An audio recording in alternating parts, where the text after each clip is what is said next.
ಇವತ್ತೊಂದು ಎಕ್ಸ್ಕ್ಲೂಸಿವ್ ಆದಂತ ಸುದ್ದಿ ಇದೆ. ಈ ಸೋಷಿಯಲ್ ಮೀಡಿಯಾದಲ್ಲಿ ನಮ್ಮ ಗಂಡಸರ ಅಳಲನ್ನ ನಾವು ನೋಡಕ್ಕಾಗ್ತಾ ಇಲ್ಲ. ಸೋಷಿಯಲ್ ಮೀಡಿಯಾಗೆ ಬಂದು ಅಯ್ಯೋ ನನ್ನ ಹೆಂಡತಿ ಬಿಟ್ಟೋದ್ಲು, ಚಿನ್ನ ಬಾ ಚಿನ್ನ ಬಂದ್ಬಿಡಮ್ಮ ಅಂತ ಹೇಳಿ ನಮ್ಮ ಗಂಡಂದ್ರು ರಿಕ್ವೆಸ್ಟ್ ಅನ್ನ ಮಾಡ್ತಿದ್ದಾರೆ. ಪಾಪ ಅವರು ಅಳಲನ್ನ ಕೇಳೋರು ಯಾರು ಇಲ್ಲ. ಈ ಹೆಣ್ಮಕ್ಳು ಮದುವೆ ಆಗ್ಬಿಡ್ತಾರೆ, ಆದ್ರೆ ಗಂಡ ಇಷ್ಟ ಆಗಲ್ಲ. ಈಗ ನೋಡಿ,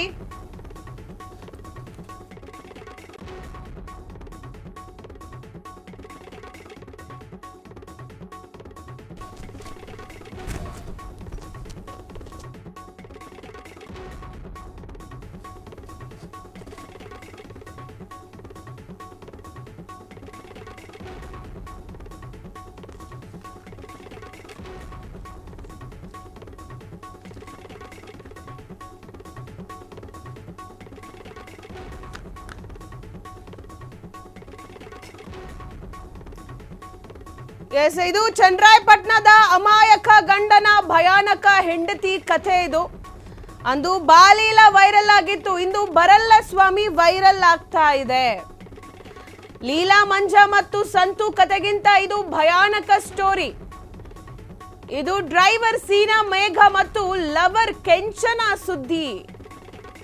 ಫ್ರೀಡಂ ಟಿವಿಯಲ್ಲಿ ಅಮಾಯಕ ಗಂಡನ ಕರುಳು ಹಿಂಡೋ ಸ್ಟೋರಿ ಇದು.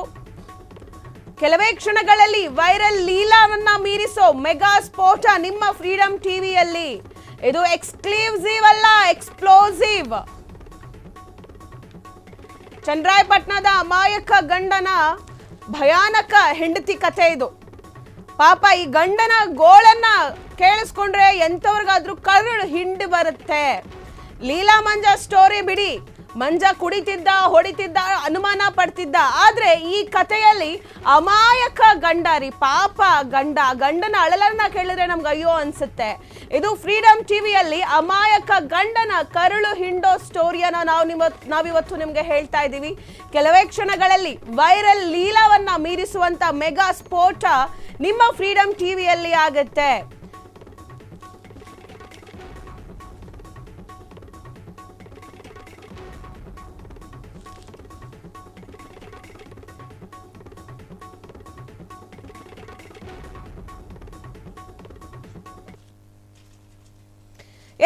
ಇದು ಫ್ರೀಡಂ ಟಿವಿಯಲ್ಲಿ ಮೆಗಾ ಸ್ಫೋಟ ಅಂದ್ರೆ ಮೇಘ ಮತ್ತು ಸ್ವಾಮಿಯ ಕತೆ.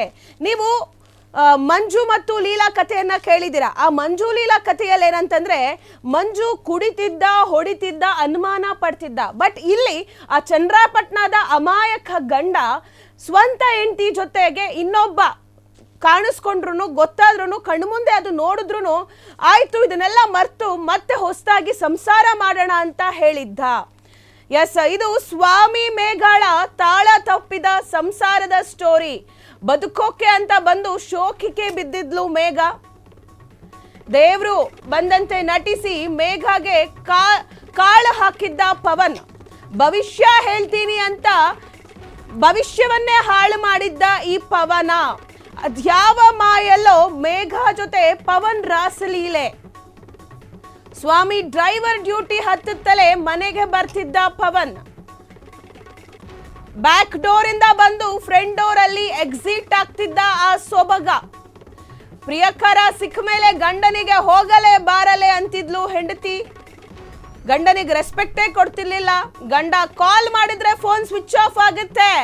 ಅದೇ ಪ್ರಿಯಕರನ ಬಳಿ ಮಾತಾಡೋಕೆ ಮೊಬೈಲ್ ಸ್ವಿಚ್ ಆನ್ ಆಗುತ್ತೆ. ಒಮ್ಮೆ ರೆಡ್ ಹ್ಯಾಂಡ್ ಆಗಿ ಹಿಡಿದ್ರು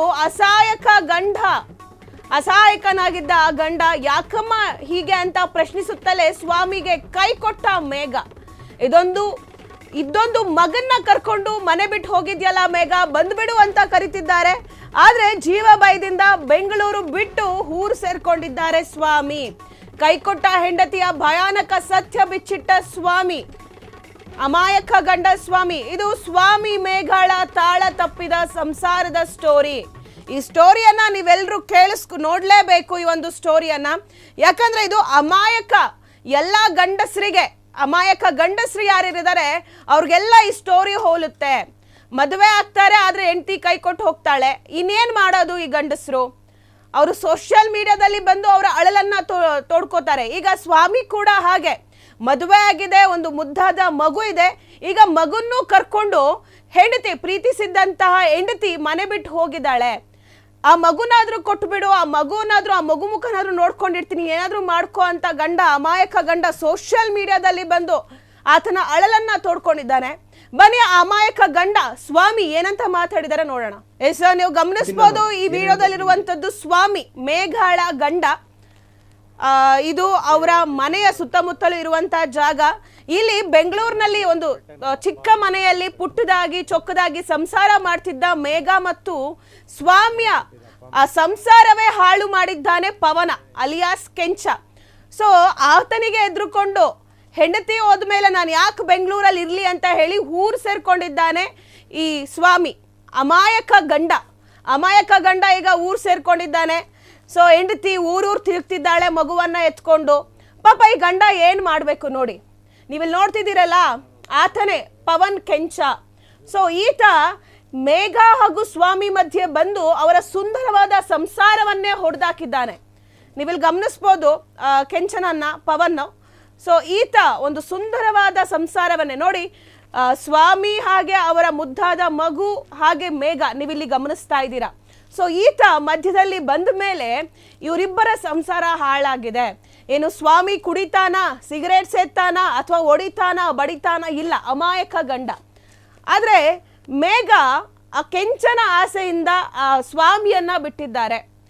ಒಂದು ಸುಂದರವಾದ ಸಂಸಾರವನ್ನ ಹಾಳು ಮಾಡಿದ್ದಾನೆ ಈತ. ಈಗ ಸ್ವಾಮಿ ಆತನಿಗೆ ಹೆದರಿ, ಪವನನಿಗೆ ಹೆದರಿ ಊರು ಸೇರ್ಕೊಂಡಿದ್ದಾನೆ. ಊರಿಗೆ ಹೋಗಿದ್ದಾನೆ, ಎಲ್ಲಿ ನನ್ನ ಜೀವಕ್ಕೆ ಏನಾದರೂ ಮಾಡಿಬಿಡ್ತಾರೆ ಅಂತ. ಈಗ ಸೋಷಿಯಲ್ ಮೀಡಿಯಾದಲ್ಲಿ ಆತನ ಅಳಲನ್ನ ತೋಡ್ಕೋತಿದ್ದಾನೆ. ನನಗೆ ಹಿಂಗೆಲ್ಲ ಆಯ್ತು, ನನ್ನ ಸಂಸಾರ ಹಾಳಾಗೋಯ್ತು, ಮೇಘ ಬಾ ಮೇಘ ವಾಪಸ್ಸು ಮನೆಗೆ, ಇಲ್ಲ ಮಗುನಾದ್ರೂ ಕೊಟ್ಬಿಡು ಅಂತ. ಎಸ್, ಈಗ ಸ್ವಾಮಿ ಏನ್ ಮಾತಾಡಿದ್ದಾನೆ, ಆತನ ಅಳಲೇನು, ಬನ್ನಿ ಕೇಳ್ಕೊಬರೋಣ. ಇದನ್ನೇ ನಮಗೆ ಸಪ್ರೇಟಾಗಿ ನಮ್ಮ ಅಪ್ಪ ಅಮ್ಮ ನಮಗೆ ಕಟ್ಕೊಟ್ಟಿದ್ದು ಮನೆ. ಇದೇ ಮನೆ ಬೇರೆ ಕೊಟ್ಟಿದ್ದು ಅಪ್ಪ ಅಮ್ಮನ ಸ್ಟಾರ್ಟಿಂಗೆ. ಇದೇನೆ ನೋಡಿ, ನನ್ನ ಹೆಂಡತಿ, ನಮ್ಮ ಬಾಸು, ನನ್ನ ಮಗು, ನಮ್ಮ ಅಪ್ಪ ಅಮ್ಮ.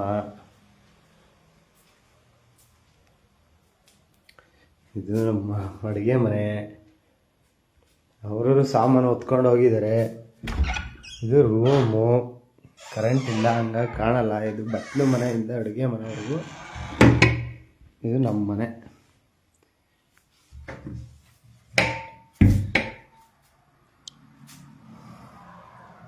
ಏನು ತಪ್ಪು ಮಾಡಿದ್ದೀವಿ ಇವಾಗ ಹೇಳಿ? ಏನು ತಪ್ಪು ಮಾಡಿದೆ ನಾನು? ಇವಳು ಕೇಳಿದ್ದೇ ಹಾಕಿಸ್ತಿದ್ದೀವಿ. ಏನು ಮಾಡಿದ್ರು ಇವಳು ಏನು ಹೇಳ್ತಾಳೆ ಅದೆಲ್ಲ ಕೇಳಿದೆ ನಾನು. ನಾನೇನು ತಪ್ಪು ಮಾಡಿದೆ ಗೊತ್ತಾ? ಸ್ಟಾರ್ಟಿಂಗ್ಗೆ ಅನುಮಾನನೇ ಪಡಲಿಲ್ಲ, ಅದೇ ತಪ್ಪು ಮಾಡಿದೆ. ಡೆಡ್ ಹ್ಯಾಂಡ್ ಸಿಗಾಕೊಂಡಾಗ ಅನುಮಾನ ಪಡ್ತಿದೀಯಾ? ಯಾಕೆ ಅನುಮಾನ ಪಡಬಾರ್ದು? ನಮ್ಮ ಕಾಣ್ತಿಲ್ವಾ ಕೂಡನ? ಆಯಿತು, ನಾನು ತಪ್ಪು ಮಾಡಿದೆ, ಯಾವನೋ ಬೋಳಿ ಮಗ ತಪ್ಪು ಮಾಡ್ದ, ನೀನು ತಪ್ಪು ಮಾಡಿದೆ. ಮಗು ಏನು ತಪ್ಪು ಮಾಡ್ತು? ಮಗು ಹೊತ್ಕೊಂಡು ಓಡಾಡ್ತಾ ಇದೆಯಲ್ಲ, ಈ ಊರು ಆ ಊರು ಈ ಊರು, ಸ್ವಿಚ್ ಆಫ್ ಮಾಡ್ಕೊತೀವಿ, ಸ್ವಿಚ್ ಆನ್ ಮಾಡ್ಕೊತೀವಿ. ನಾನೇನಾದ್ರು ನಿಂಗೆ ಹೊಡೆದಿದ್ದೀನ, ಬಡ್ದಿದ್ನ, ಕುಡ್ಕೊಬಂದು ಹಿಂಸೆ ಕೊಟ್ಟನ? ಪ್ರಪಂಚದಲ್ಲಿ ಹೆಣ್ಮಕ್ಳು ಗಂಡು ಮಕ್ಳಿಗೆ ಶಿಕ್ಷೆ ಕೊಟ್ಟಿರೋದು ಅಂದರೆ ನನಗೆ ಅನಿಸುತ್ತೆ. ನೀನು ಅಷ್ಟು ಟಾರ್ಚರ್ ಕೊಟ್ಟೆ, ಆದರೂ ನಿನ್ನ ಏನು ಮಾಡಿದ್ರು ನಾನು ಮಾತಾಡೋಕ್ಕೆ ಹೋಗಲಿಲ್ಲ. ಮಗಿಗೋಸ್ಕರ ಸಹಿಸ್ಕೊಂಡೆ. ಇನ್ಮೇಲೆ ಆಗ್ತಾ ಇಲ್ಲ, ಏಕೆಂದರೆ ನೀನು ಭಾರಿ ಚೇಂಜ್ ಆಗಿದೆ. ನೀನು ಹೆಂಗೆ ಚೇಂಜ್ ಆಗಿದೆಯಾ ಅಂದರೆ ನನ್ನನ್ನೇ ಹೋಗಲ್ಲೋ ಬರಲ್ಲೋ ಅನ್ನೋ ಲೆವೆಲಿಗೆ ಚೇಂಜ್ ಆಗಿದೆ. ಗಂಡ ಅನ್ನೋದು ಒಂದು ಚೂರು ಮರ್ಯಾದೆ ಕೊಡಲ್ಲ. ಎಷ್ಟು ಸತಿ ಹೇಳಿದ್ದೀನಿ, ನನ್ನ ಮಾತು ಕೇಳೋಕ್ಕೆ ರೆಡಿ ಇಲ್ಲ ನೀನು. ಅಮ್ಮ, ಇವತ್ತು ನಿನಗೆ ತಾತ್ಕಾಲಕ್ಕೆ ಅವನು ಏನೇ ಹೇಳಿರಲಿ, ಏನೇ ತಲೆ ತುಂಬಿರಲಿ, ಅದು ಸರಿ ಆಗಿರ್ಬೋದು. ನಾಳೆ ಅವತಾರಕ್ಕೆ ನೀನೇ ಪಶ್ಚಾತ್ತಾಪ ಪಡ್ತೀಯ. ನನ್ನ ಗಂಡ ಇಷ್ಟು ಮಾಡ್ದೆ, ಎಲ್ಲ ಮಾಡ್ದೆ, ಅವನ್ನೇ ಬಿಟ್ಟು ಬಂದಿದ್ದೀನಿ ಅಂತ. ಅವಾಗ ನಾನು ಇರ್ತೀನೋ ಇಲ್ವೋ? ಜಗತ್ತು ಇಲ್ಲಿ ಇರೋದು 3 ದಿವಸ ನೆಮ್ಮದಿಯಾಗಿ ಬದುಕೋಣ ಅಂತ ಕರೆದೆ, ಆಯಿತಾ? ಎಲ್ಲರೂ ತಪ್ಪು ಮಾಡ್ತಾರೆ. ನೀನು ಜೀವನದಲ್ಲಿ ಬದಲಾಗಲ್ಲ. ನೀನು ಏನೇನು ಮಾಡಿದೀಯಾ? ಮಗುನ ತಗ್ಸೋಕ್ಕೆ ಏನೇನು ಮಾಡಿದೆ? ಈಗ ಈ ಮಗುನ ನೀನು ಸಾಕ್ತೀಯಾ? ಇದು ನಿನ್ನ ಮಗುನಾ? ಈಗ ನಂಬಿಕೆ ನನಗೆ ಐತಾ ಸಾಕ್ತೀಯ ಅಂತ? ನೀನು 4 ತಿಂಗಳು ಮಗುನೇ ತಗ್ಸಾಕಿದೆಯಲ್ಲಮ್ಮ, ಹೆಂಗೆ ಸಾಕ್ತೀಯ? ಒಂದೇ ಒಂದು ಮಗು ಸಾಕಕ್ಕೆ ನನಗೆ ಈ ಥರ ಅಂತ ಹೇಳು. ಏನೋ ಯಾವ್ದಾರ ಅನಾಥಾಶ್ರಮಕ್ಕೆ ಸೇರಿಸ್ತೀಯ ಮಗನ ನಾನಿರೋವಾಗಲೇ? ನಾನಿರುವಾಗಲೇ ಎಷ್ಟು ನೊಂದ್ಬಿಟ್ಟಿದ್ದೀನಿ ಅಂದರೆ ನಿನ್ನಿಂದ ಹೇಳ್ಕೋಬಾರ್ದು. 2 ತಿಂಗಳಿಂದ ನನಗೆ ಭಾರಿ ಹಿಂಸೆ ಕೊಡ್ತಾ ಇದೆಯಲ್ಲ ನೀನು, ಮಗು ಮುಖ ತೋರಿಸ್ತಲೇ.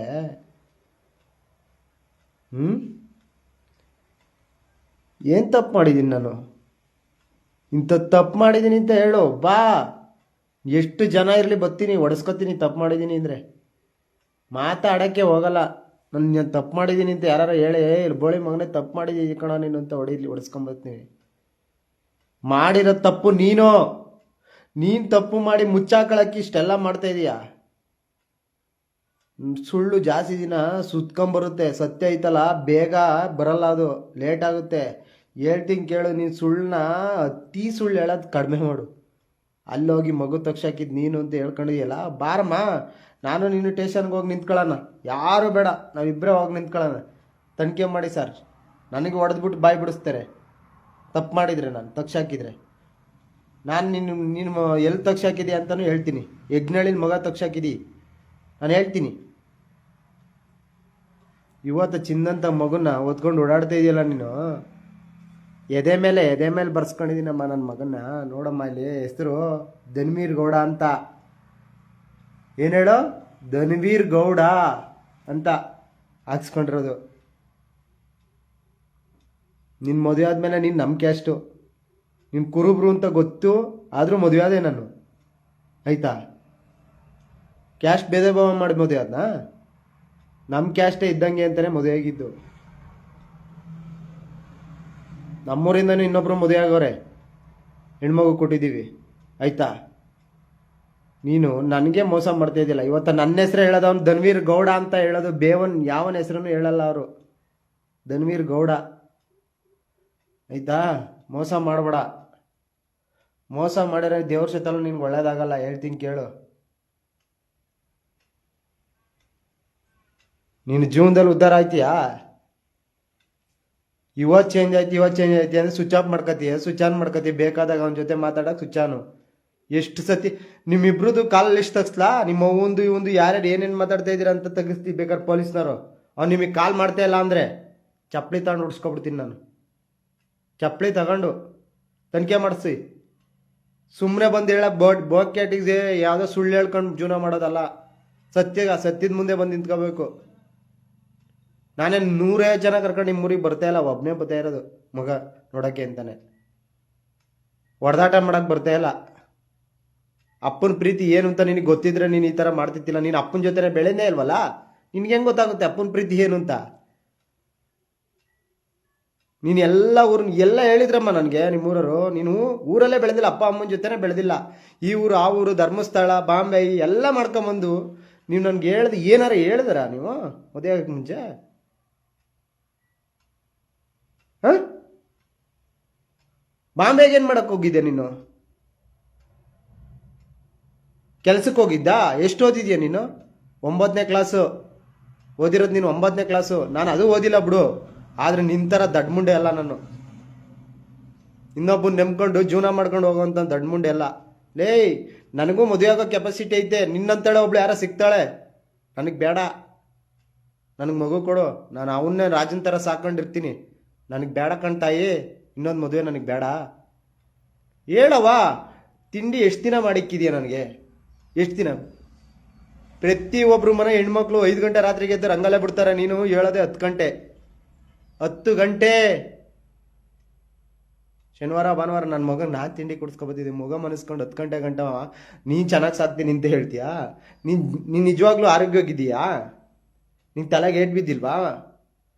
ನಿನ್ನ ಮಗುನ ಸ್ಕೂಲಿಗೆ ಸೇರಿಸಿ ಓದಿಸ್ತೀಯಾ? ಅದಕ್ಕೆ ತಿಂಡಿ ಮಾಡಿ ಕೊಡ್ತೀಯಾ? ಹೇಳು. ಟೈಮಿಗೆ ಕರೆಕ್ಟಾಗಿ ಎದ್ದು ತಿಗ ತೊಳೆದು ಮಗ ಕಳ್ಸೋಕೆ ತಾಕತ್ತೈತ ನಿನಗೆ? ಹೋಗಿದೆಯಲ್ಲ, ಯಾವ ಸ್ಕೂಲಿಗೆ ಸೇರಿಸ್ತೀಯವ ತಾಯಿ? ಹೇಳ್ತೀಯಂತೆ ಗಾರ್ಮೆಂಟ್ಸ್ಗೆ ಹೋಗ್ತಾಳಂತೆ ಬಿಟ್ಬಿಟ್ಟು. ಅಂಥ ಗತಿಗೇಡು ನನಗಿನ್ನೇನು ಬಂದಿಲ್ಲಮ್ಮ, ನನಗೇನು ಬಂದಿಲ್ಲ. ನೀನು ನನ್ನ ಮಗ ತಗೊಂಡ ಗಾರ್ಮೆಂಟ್ಸಿಗೆ ಹೋಗಿ ನೀನು ಸಾಕ್ಬೇಕು ಅನ್ನೋದು. ಸಾಕ್ತೀನಿ ನಾನು, ಹೆಂಗೆ ಸಾಕ್ತೀನಿ ಅಂತ ತೋರಿಸ್ತೀನಿ, ಕಳ್ಸು ಮಗುನ ಆಯ್ತಾ. ನೀನು ಹೋಗು, ನೀನು ಆರಾಮಾಗಿರು. ತಿಗ ಸುಟ್ಟೋಯ್ತದಲ್ಲ ಅವಾಗ ಬಾ, ಹೇಳ್ತೀನಿ ನಾನು ಏನು ಹೇಳ್ಬೇಕು ನಿನಗೆ. ಈಗ ಬರಬೇಡ ನೀನು. ನೀನು ಯಾವುದೇ ಕಾರಣಕ್ಕೂ ಬರೋಕ್ಕೆ ತಾಳ್ಮೆ ನಿನಗಿದ್ರೆ ತಾನೆ, ಕೇಳೋ ತಾಳ್ಮೆನೇ ಇಲ್ಲ. ಅವನು ಆ ಥರ ಹೇಳ್ಕೊಡ್ದಲ್ಲೇ, ಅವನೆಂಥ ಕುಡುಕ್ ನನ್ನ ಮಗ, ದೇವ್ರ ಬದ್ಧತೆ ಅಂತ ಎಲ್ಲರಿಗೂ ಎಷ್ಟು ಮೋಸ ಮಾಡಿದ್ದಾನೆ. ಎಸ್ ವೀಕ್ಷಕರೇ, ನೋಡಿದ್ರಲ್ಲ ಸ್ವಾಮಿಯ ಮಾತನ್ನ. ಸ್ವಾಮಿಯ ಮಾತಲ್ಲಿ ತುಂಬಾನೇ ನೋವಿದೆ. ಆತ ಮೆನ್ಷನ್ ಮಾಡ್ತಾನೆ, ಅಂದ್ರೆ ನಾನು ಮೊದಲೇ ಅನುಮಾನ ಪಡಬೇಕಾಗಿತ್ತು, ನಾನು ಅನುಮಾನ ಪಟ್ಟಿಲ್ಲ, ಅದಕ್ಕೆ ನಾನು ತಪ್ಪು ಮಾಡಿದೆ ಅಂತ.